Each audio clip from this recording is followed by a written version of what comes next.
안녕하세요. 저는 가끔 무료할 때마다 이곳에 들려 여기에 올라오는 사연들을 듣곤 했던 여자입니다. 그동안 제가 봐왔던 사연 내용들도 그렇고 제가 여러분들께 들려드릴 이야기도 그렇고 비밀이라는 게 당장은 보이지 않지만 시간이 지나면 반드시 수면 위로 올라오기 마련인 것 같아요. 두 얼굴을 가진 사람들이 존재한다고는 하지만 제가 직접 두 얼굴을 가진 사람을 만나보니 정말 속을 갈라보지 않는 이상 그 사람이 무슨 생각을 가지고 있는지 전혀 모르겠더라고요. 제게 보여준 모습만 봐서는 절대 그런 생각을 가지고 있을 것 같아 보이진 않았거든요. 하지만 제가 모르는 그 사람의 본 모습에는 감히 상상도 못할 어마무시한 게 숨겨져 있었죠. 제 사연 속 주인공은 다름 아닌 저희 시아버지와 동서인데요. 지금부터 제가 이 두 사람에게 겪은 일들을 여러분들께 하나씩 이야기해보려고 합니다. 저는 처음부터 시아버지와 사이가 안 좋았던 게 아니었어요. 정확히 시아버지와 사이가 멀어지게 된 건 시어머니께서 돌아가신 뒤부터인데요. 저는 남동생을 하나 둔 남편과 결혼을 해 맏며느리로서 시부모님과 합가를 하며 살고 있었습니다. 당시 시부모님께서 제게 너무 잘해주셔서 시댁살이를 되게 편하게 했다는 생각을 하고 있었어요. 시아버지와 시어머니 모두와 사이가 좋았지만 그 중에서도 시어머니와 더 사이가 좋았었어요. 시어머니께서는 저를 우리 강아지라고 부르실 만큼 친딸처럼 이뻐하고 아껴주셨거든요. 정말 정 빼면 시체라고 해도 될 정도로 정도 많고 사랑도 넘치시는 분이셨죠. 하지만 그런 시어머니께서도 싫어하는 사람이 존재하긴 하더라고요. 제가 결혼하고 1년 뒤에 동서를 맞이하게 됐는데 시어머니께서는 동서를 무척이나 싫어하셨어요. 처음부터 싫어했던 건 아니고 동서가 시아버지를 대하는 태도를 보면서 싫어하게 되신 거예요. 동서는 시아버지 앞에서 오글거리는 말과 행동을 엄청 잘했거든요. 콧소리를 내며 시아버지를 부르고 시아버지 밥 위에 반찬을 올려주는 등 빤히 눈에 보이게 여우짓을 하는데 어느 누가 좋아하겠어요. 하지만 남한테 싫은 소리 못하시는 시어머니는 아무 말도 못하고 한숨만 쉬시는 게 다였어요. 저도 동서의 여우짓이 심하다고 생각을 했지만 이건 시작도 아니더라고요. 동서가 본격적으로 아양을 떨게 된 것은 시어머니께서 돌아가신 뒤였어요. 동서는 그동안 나름 시어머니 눈치를 보고 있었던 건지 시어머니께서 세상을 떠난 뒤로는 아예 대놓고 노골적인 여우짓을 해대더라고요. 동서가 저희 집에 놀러오면 자석이라도 붙였는지 시아버지 옆에 꼭 붙어서 떨어질 생각을 하지 않았어요.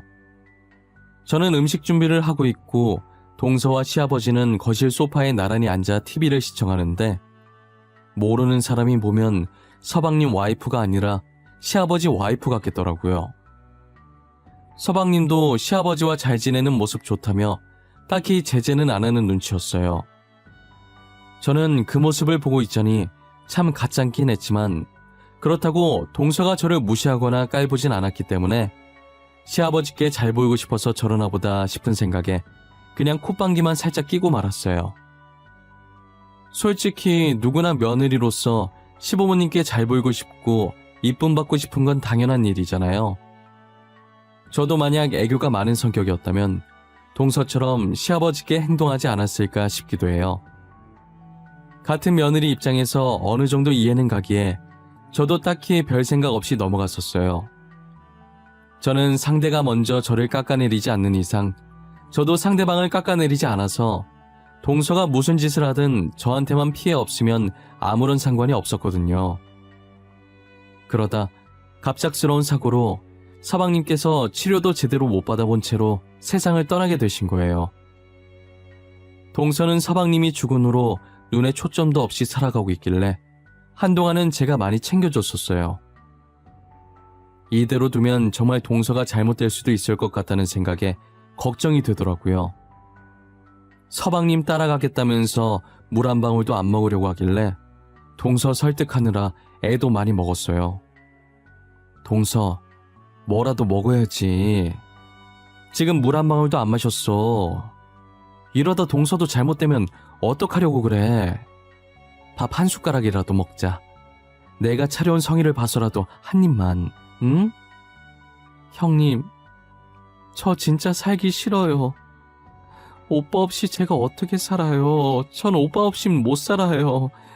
저도 그냥 오빠 따라갈래요. 그렇게 하게 그냥 저 좀 내버려 두세요. 동서, 부모님 생각은 안 해?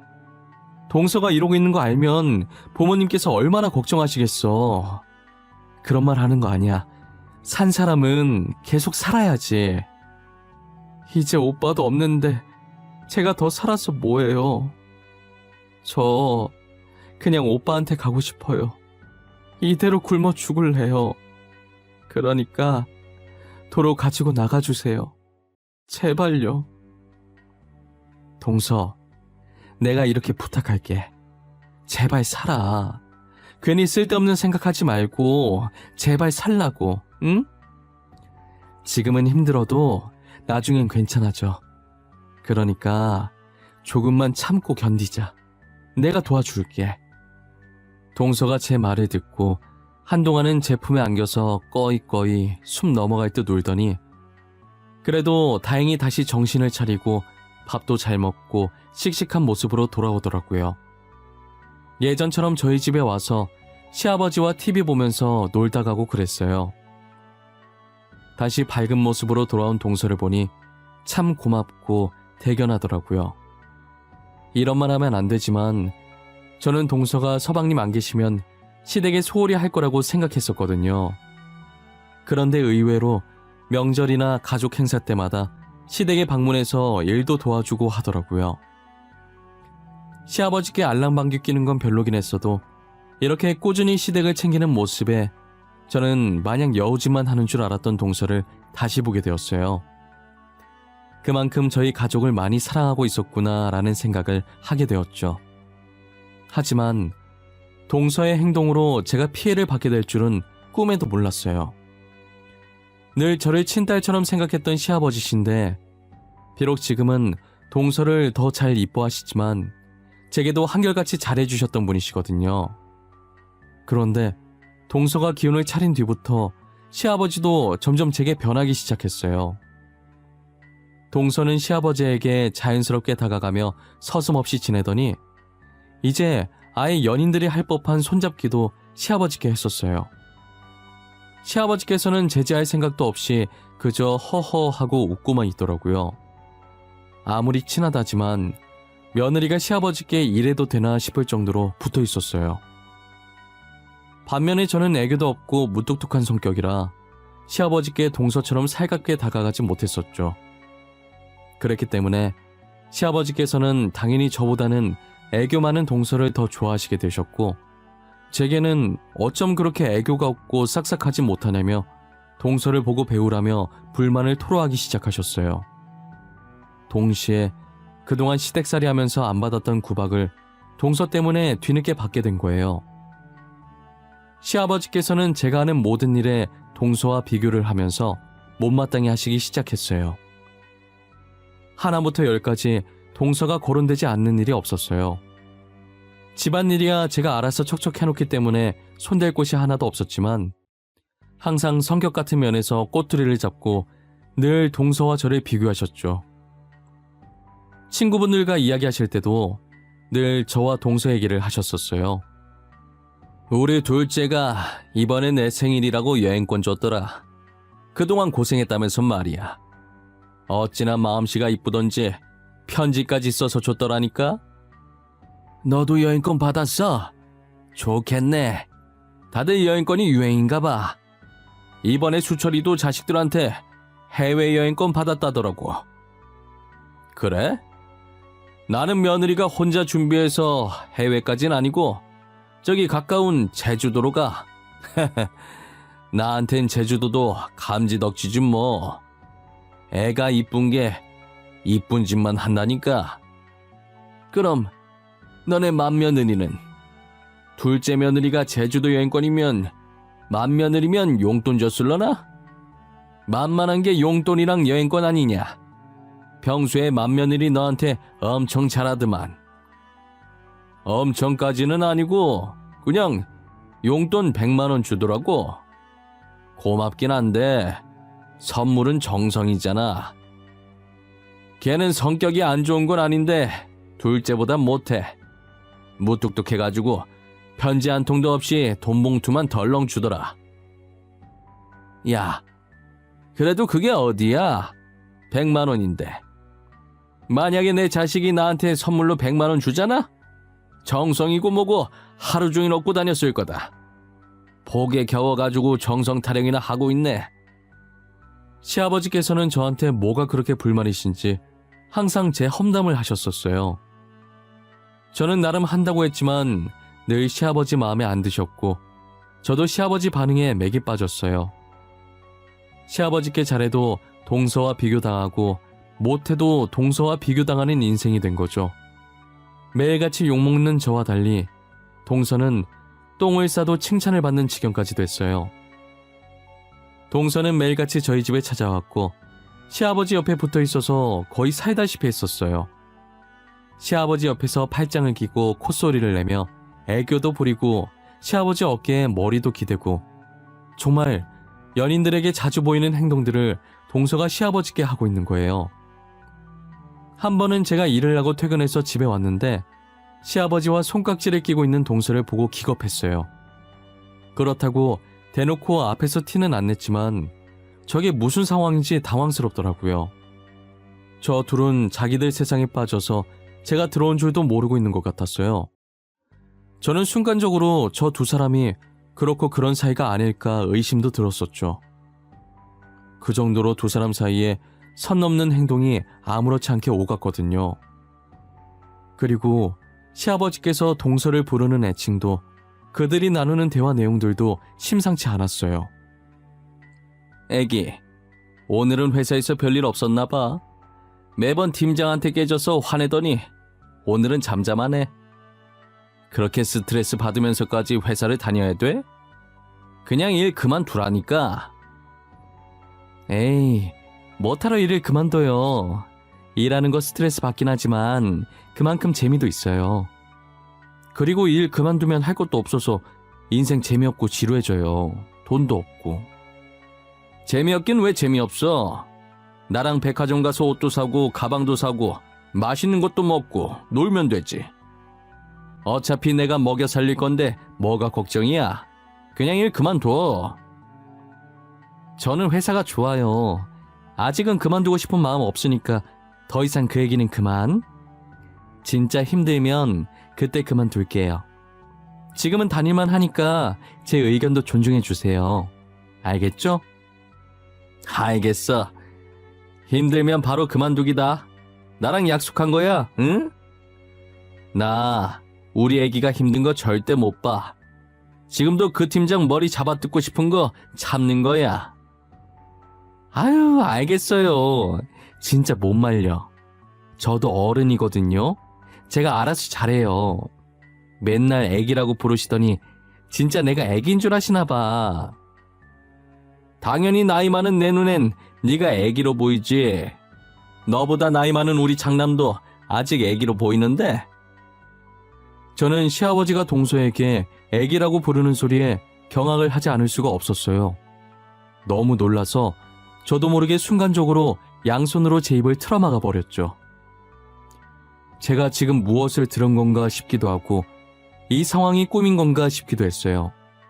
하지만 방으로 들어와서 제 허벅지를 꼬집어 보니 아픈 게 느껴지는 것이 꿈은 아니더라고요. 너무 충격적이라 남편에게도 들었던 걸 그대로 얘기해 주었어요. 여보, 내가 아까 뭘 들었는지 알아? 아마 당신이 들으면 충격받을걸?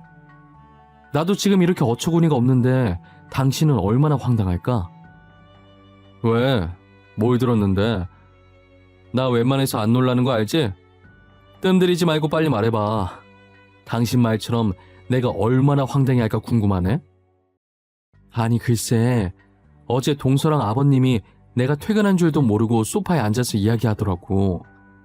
근데 아버님이 동서한테 뭐라고 부르는지 알아? 애기라고 불러, 애기.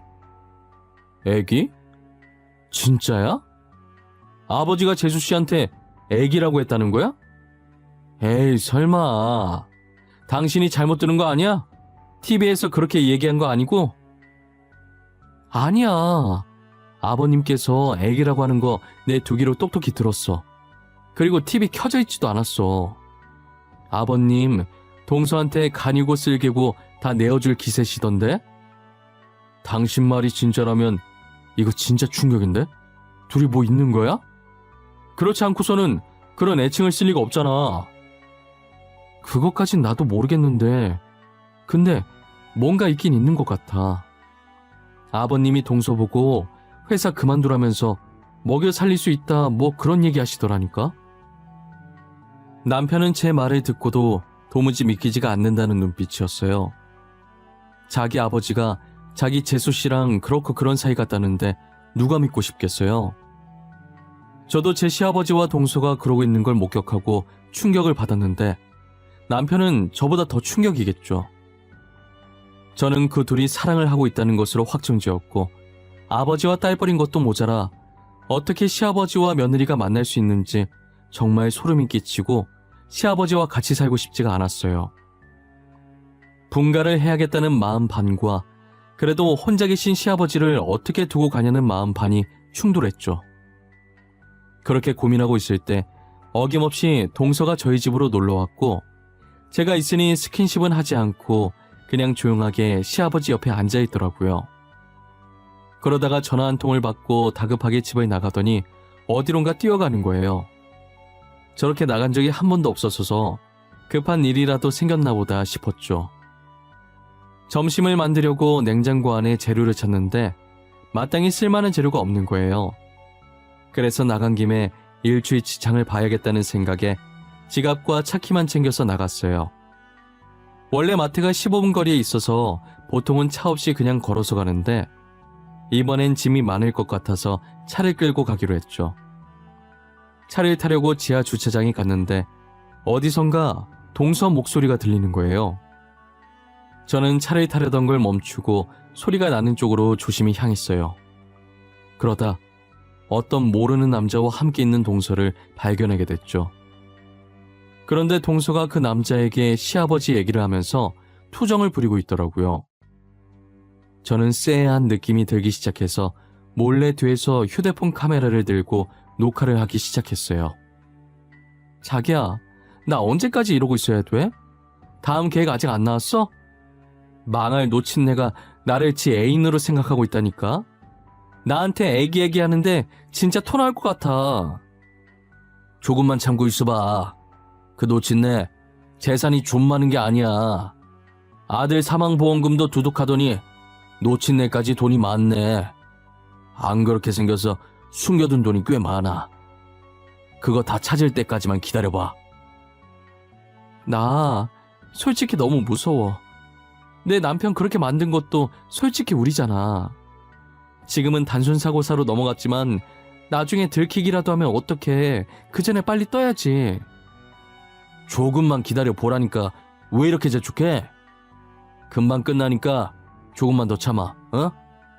노인네가 알아차리기 전에 연기 잘하고, 알겠지? 언제까지 이 짓을 해야 하는데? 남편 죽으면 그만 끝난다고 했잖아. 지금 남편 죽은 지가 벌써 반년이야, 반년. 빨리 끝내자, 응? 놓친 내가 계속 나한테 온단 말이야. 저는 그 두 사람의 대화 내용에 너무 놀라 소리를 지를 뻔했지만 혹시나 들킬까봐 입을 틀어막았어요. 알고 보니 그 남자는 서방님이 죽기 전에도 동서와 내연 관계였고 서방님이 사고를 당하던 그날 그 남자와 동서가 짜고 쳐서 사고를 낸 것이었어요. 처음엔 서방님 사망보험금을 노리고 시작한 것이었는데 어쩌다 시아버지 재산도 알게 돼서 이제는 시아버지 재산까지 노리고 있더라고요. 저는 그 두 사람이 대화를 나누는 모습을 하나도 놓치지 않고 영상으로 다 담아놨어요. 그리고 두 사람이 헤어지려고 하길래 재빨리 제 차 안으로 몸을 피신시키고 동서가 집으로 다시 들어가는 것을 확인 후 마트로 향했어요. 마트에서 장을 보고 집으로 돌아올 때까지 참 많은 생각이 들었어요.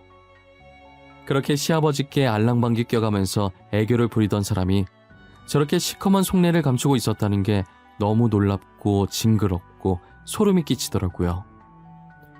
음식을 만들면서도 영상을 지금 보여줘야 하나 말아야 하나 고민했는데 그동안 시아버지께서 저와 동서를 비교해가며 험담을 한 것이 생각나 괘씸했어요. 그러다 며칠 동안 고민하게 되었고 드디어 결전의 순간이 다가온 거예요. 결전의 날은 바로 동서의 생일날이었어요. 아니나 다를까 시아버지께서는 동서의 생일을 챙겨야 한다며 온 가족을 부르더라고요. 저는 처음부터 그 영상을 동서 생일이니까 가족들도 다운 시점에서 지금 풀어야겠다라는 생각을 하지 않았어요.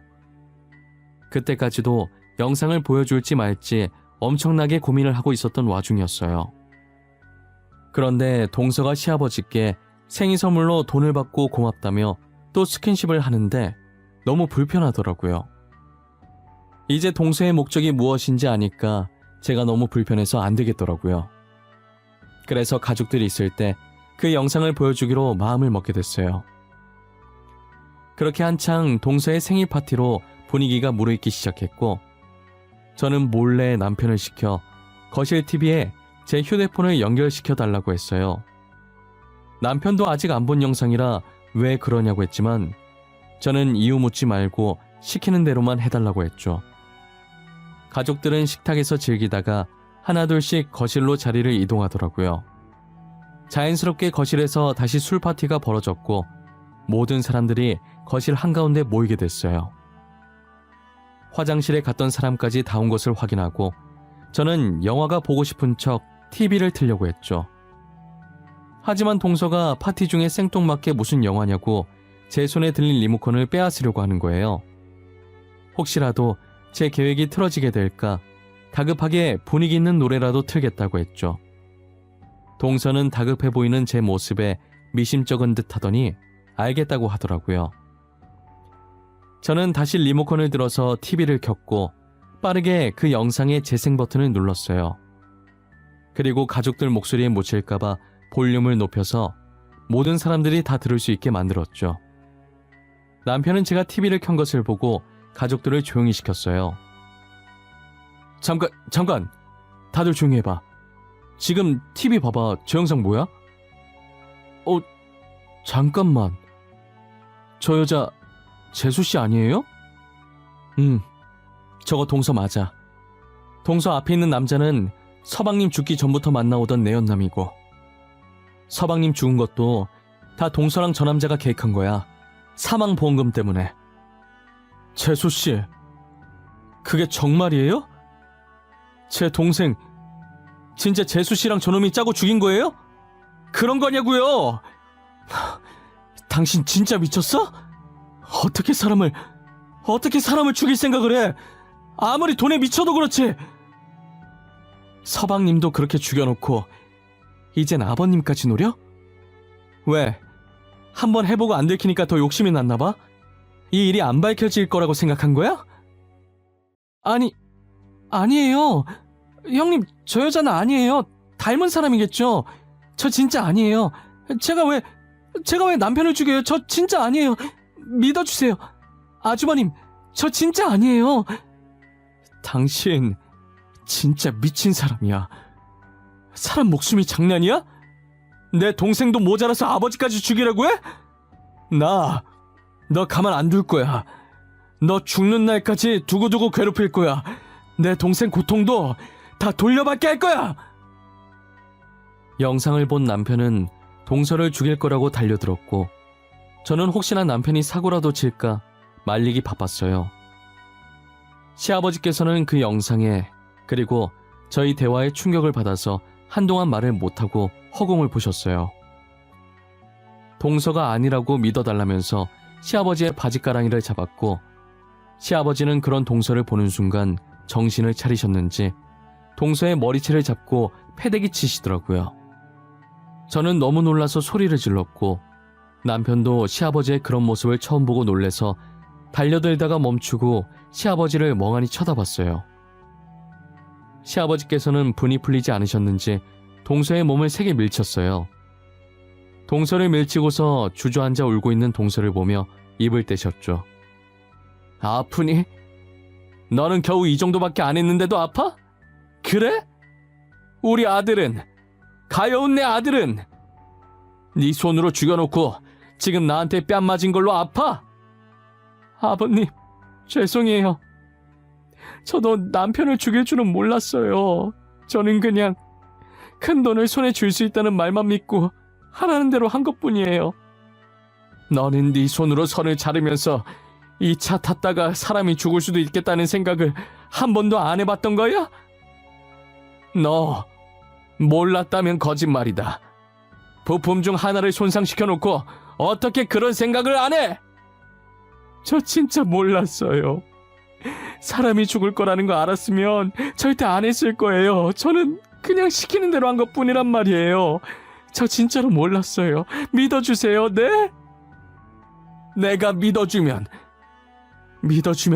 죽은 내 아들이 살아 돌아오니? 살아 돌아오냔 말이야! 당장 내 아들 살려내라고!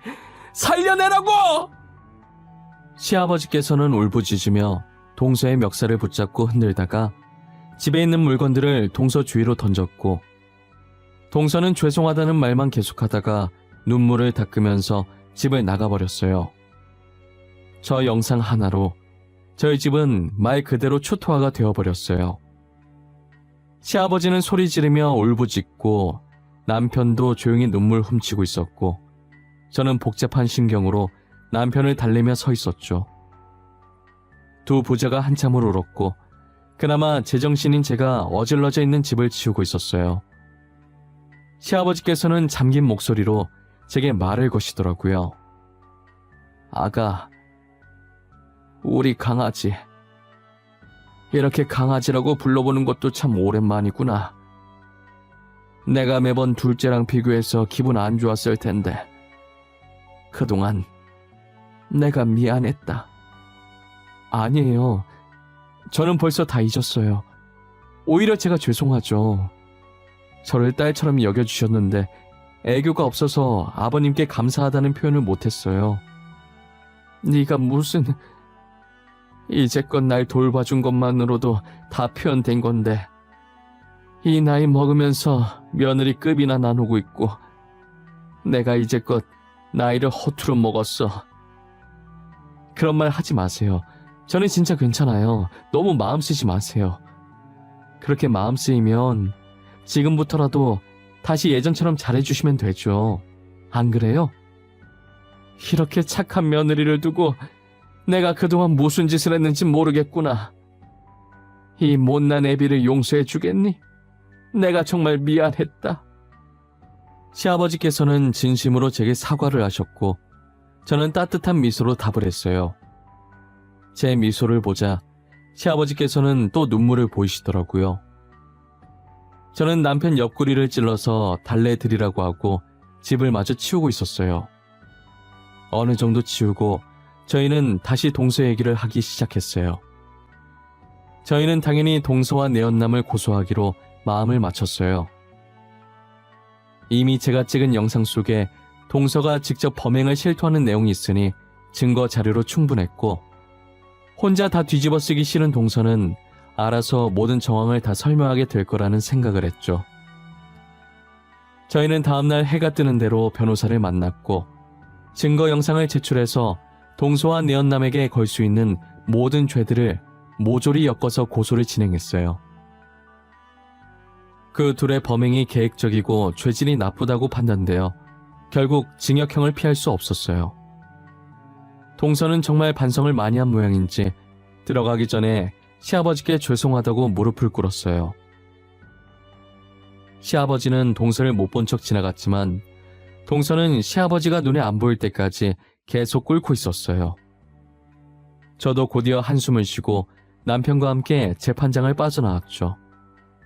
아버님, 괜찮으세요? 안 괜찮으시겠지만 이럴 때일수록 힘내셔야 해요. 서방님도 진실이 밝혀져서 이제 편히 가셨을 거예요. 나는 지금 우리 아들 때문에 그런 게 아니야. 이미 죽은 사람인데 걱정해서 못하겠어. 너한테 너무 미안한 마음뿐이라 그런 거지. 너가 신경 쓰지 말라고 했지만 신경 쓰이는 건 어쩔 수 없구나. 저는 다 잊었다니까 또 그러시네. 아버님, 저는 진짜 괜찮아요.